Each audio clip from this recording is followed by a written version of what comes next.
मैं निखिल रघुवंशी आप सबका फिर से स्वागत करता हूँ साक्षर ऑनलाइन लर्निंग के इस चैनल पे, जो कि आप सबको इतिहास के नए नए कुछ तथ्यों के बारे में बताता है। जैसे कि हमने पिछली वीडियो बनाई थी जो कि 12th क्लास के 6th चैप्टर का फर्स्ट पार्ट था। आज मैं सेकंड पार्ट लेके आया हूँ। जैसे कि मैंने उसमें बेस बता दिया था, तो आज हम यहाँ पर कुछ इंपॉर्टेंट टॉपिक्स या क्वेश्चंस को मतलब कवर करेंगे। जैसे कि सबसे पहले लघु परंपराएं तथा महान परंपराएं। जैसे कि हमने बात की थी कि हिंदू धर्म, जो हिंदू संप्रदाय था, उसमें दो परंपराएं सबसे ज्यादा प्रचलित थी उस समय पे उत्तर भारत में, एक लघु परंपराएं और एक महान परंपराएं। ये लघु परंपराएं और महान परंपराएं दरअसल होता क्या है समझते हैं। देखो, जब हम अपने वंश तथा अपने जो जातिगत देवी देवता होते हैं उनकी पूजा करते हैं तो वो लघु परंपराएं होती हैं। ये एक घर तक सीमित होती हैं, ये एक जाति के अंदर सीमित होती हैं, ये एक वंश तक सीमित होती हैं और इनकी पूजा पद्धति को ज़्यादा किसी के साथ हम शेयर नहीं करते। जैसे कि हमारे देवी देवताओं की कुछ हमारी ईयरली पूजा होती है, तो उसमें क्या किया जाता है कि हमारा पूरा परिवार शामिल होता है, परंतु हम किसी भी बाहर के व्यक्ति को इनवाइट नहीं करते। तो जब हमारे किसी भी छोटे देवताओं को, हमारे कुल देवी देवताओं की पूजा पद्धतियां होती है जिसको हम अपने अनुसार ही एक मतलब क्या मनाते हैं, उसे लघु परंपरा कहते हैं। लेकिन महान परंपरा वो महान देवी देवताओं की होती है जो सब जग जाहिर या प्रचलित होती है। जैसे कि हमारे घर में कोई भी ऐसे भागवत रामायण का पाठ होता है तो वो महान परंपराओं में आती है, क्योंकि वो हम नहीं केवल वो सभी लोगों द्वारा माना जाता है। तो लघु परंपराएं कुल देवी देवताओं की और महान परंपराएं सभी देवी देवताओं की तथा भगवानों की। ठीक है, अब हम बात करेंगे लिंगायत की बात। जैसे कि मैंने आपको बताया था, लिंगायत दक्षिण भारत का वह संप्रदाय था जो शिव को मानता था, लेकिन शिव को शिवलिंग के रूप में मानता था। इसकी कुछ विशेषता है। जैसे अगर हम बात करें तो लिंगायत जो थे वो अपने सीधे हाथ में एक छोटे से पिटारे में, चांदी के एक पिटारे में वाम कक्ष में एक छोटा सा शिवलिंग धारण करते थे, हमेशा ताबीज की तरह वो बांध के रखते थे। पहली विशेषता। दूसरी विशेषता, ये पुनर्जन्म में विश्वास नहीं करते थे और इनका मानना था कि व्यक्ति केवल एक बार जीवन में आता है, वो एक बार जीवन प्राप्त करता है, उसके बाद वो हमेशा के लिए समाप्त हो जाता है और वो शिव में लीन हो जाता है। और जिसके कारण लिंगायत कभी भी श्राद्ध संस्कार पे विश्वास नहीं करते। इनका कहना है, इनका मानना है कि बार बार श्राद्ध संस्कार करना व्यर्थ है और एक ही बार विधि पूर्वक ये दाह संस्कार करते और उसके बाद ये उसका नहीं करते। इसी तरीके से हमने यहाँ पर क्या, ये लिंगायतों की कुछ विशेषताएं थी। अब हम बात करते हैं यहाँ पर इस्लामिक, या फिर ये हमारा इस्लामी जगत का एक सबसे महत्वपूर्ण खानका।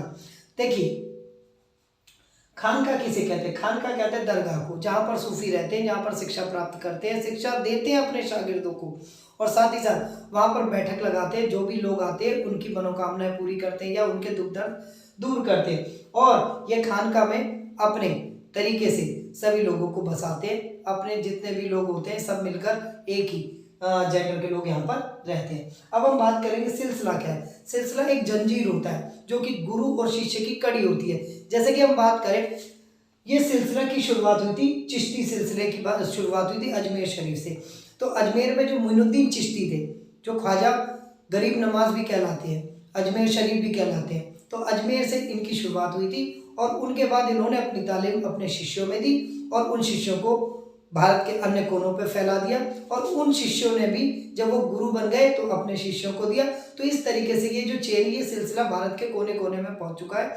लेकिन इसकी जो पहली कड़ी थी वो आपके अजमेर शरीफ के मोइनुद्दीन चिश्ती माने जाते हैं। ये चिश्ती क्या है? ये कड़ी मतलब ये तो एक जाति है, चिश्ती एक जाति है, लेकिन अगर हम बात करें तो सिलसिला एक जंजीर है जो कि गुरु और शिष्य के बीच में ज्ञान को जोड़ता है और उसी ज्ञान से ये सारे लोग एक दूसरे से जुड़े रहते हैं। तो ये सिलसिला चला आ रहा है और ये कभी खत्म ना हो इसके लिए ये सिलसिला चलाया गया।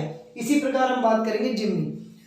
आरंभिक मध्यकाल में कुछ ऐसे कट्टर इस्लामिक शासक भी होते थे जो कि अपने साम्राज्य में जितने भी गैर मुसलमान होते थे उनको जिम्मी कहते थे।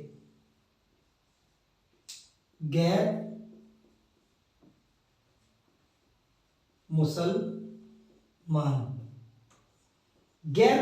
लोग जो थे वो जिम्मी कहलाते थे। जैसे कि जिम्मी का सीधा सा अर्थ बताएं, एक मुसलमान साम्राज्य में जितने भी गैर मुसलमान लोग होते थे उन सभी को जिम्मी कहा जाता था और उन सभी जिम्मी को वहां पर रहने के बदले में एक जजिया देना पड़ता था।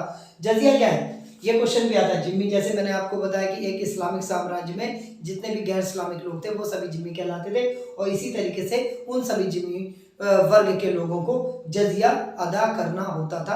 अब जजिया क्या था, जजिया एक धार्मिक कर था जो कि अपने साम्राज्य में जितने भी गैर मुसलमान लोग होते थे उनसे एक मुसलमान शासक वसूलता था धर्म के आधार पर। इस तरीके से हम बात करेंगे, ये सारी चीजें थी। इसी में हमारा अगला टॉपिक आता है इस्लाम धर्म की शिक्षाएं।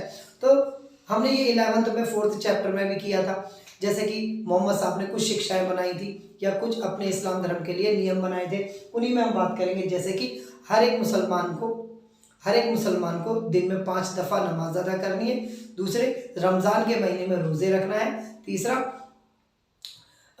खैरात बांटनी है और अगर मुमकिन हो तो हज की यात्रा करनी है। और इसमें सबसे महत्वपूर्ण जो नियम है उसमें यह है कि अल्लाह एकमात्र ईश्वर है और सभी मुसलमानों को अल्लाह की ही इबादत करनी होगी। ये 5 नियम मैंने बताए, जैसे कि दिन में 5 दफा नमाज अदा करनी है, रमजान के महीने में रोजे रखना है, हज की यात्रा करनी है, खैरात बांटना और अल्लाह एकमात्र ईश्वर है।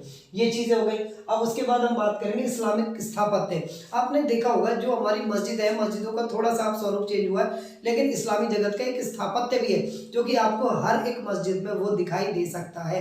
तो हम बात करेंगे कि इस्लामिक जो स्थापत्य कला है उसमें क्या क्या चीजें हैं। तो उसमें सबसे पहले एक विशाल द्वार होता है, चलिए मैं लिख देता हूं यहाँ पर, विशाल एक द्वार होगा, फाटक, दरवाजा, उसके बाद दूसरे नंबर पे गुंबद होगी,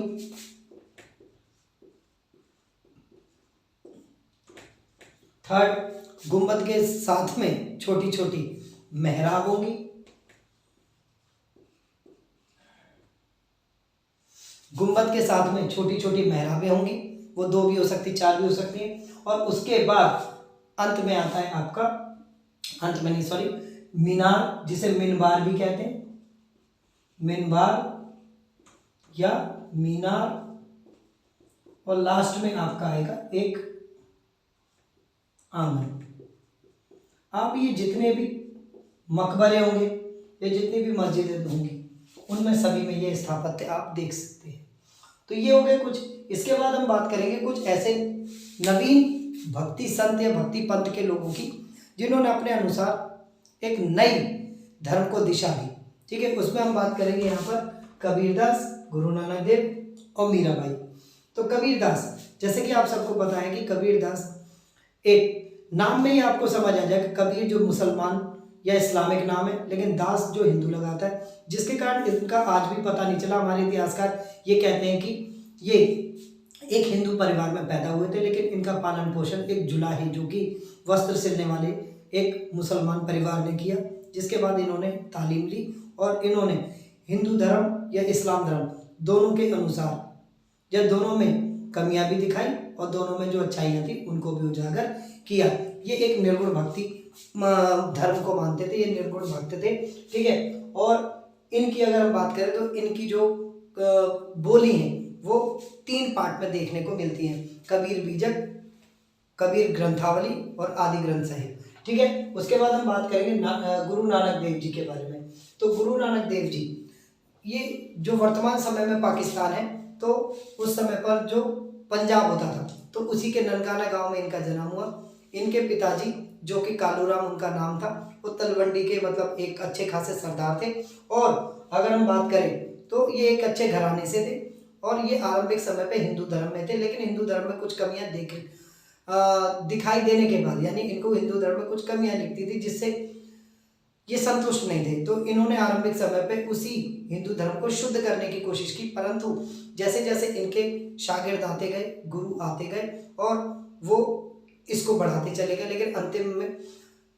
लेकिन अंत में जो 10वें गुरु थे जिनका नाम था गुरु गोविंद सिंह, उन्होंने इसको एक अलग नाम देकर एक अलग धर्म बना दिया जिसे खालसा पंथ कहा गया।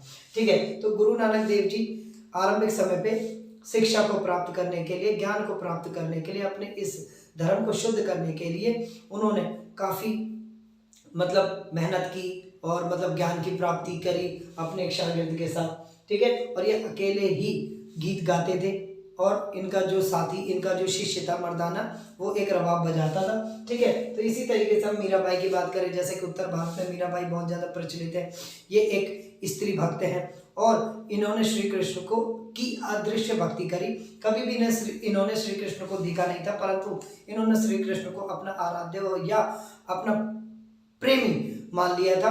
और अगर हम इनकी बात करें, पारिवारिक जीवन की बात करें, तो ये काफ़ी अच्छे राजघराने से बिलोंग करती थी, जो राजस्थान में मारवाड़ में एक सिसोदिया राजघराना था। और उस राजघराने में इनकी छोटी आयु में ही शादी कर दी थी, परंतु इनको वैवाहिक जीवन कभी भी इन्होंने उसको अपनाया नहीं उन लोगों को, तो और ना ही इन्होंने अपने पति को पति स्वीकार किया, जिसके बाद इन्हें कई बार मारने की भी कोशिश की गई, लेकिन अंत में ये वहां से निकल गई और अकेले ही, ये किसी ग्रुप में नहीं रही, किसी मंडली में नहीं रही, ये अकेले ही अपने इस धर्म का प्रचार प्रसार करती रही और घूम घूम के अपने स्वामी या फिर अपने इष्ट देव श्री कृष्ण की भक्ति करती रही। तो इस प्रकार ये तीनों के तीनों नवीन भक्ति पंथ है, जिन्होंने इन मध्यकाल के धर्मों को एक नई दिशा दी, ठीक है। तो ये हमारे कुछ महत्वपूर्ण पॉइंट्स थे जिनको हमने यहाँ पर कवर किया। अगर किसी भी बच्चे को इस चैप्टर से कोई भी डाउट हो तो वो मुझे सीधा मैसेज बॉक्स में मैसेज करके पूछ सकता है, मैं उसका रिप्लाई ज़रूर दूंगा। तो अगर आप सभी को ये वीडियो पसंद आई हो तो इसे लाइक ज़रूर कीजिएगा और अपने फ्रेंड्स के साथ शेयर करके, जिस बच्चे ने भी अभी तक इस चैनल को सब्सक्राइब नहीं किया वो सब्सक्राइब जरूर कर ले, जिससे कि हमारी रेगुलर बेसिस में आने वाली वीडियो आपको टाइमली पहुंच जाए। तो फिर मिलते हैं अगली वीडियो में। नमस्कार।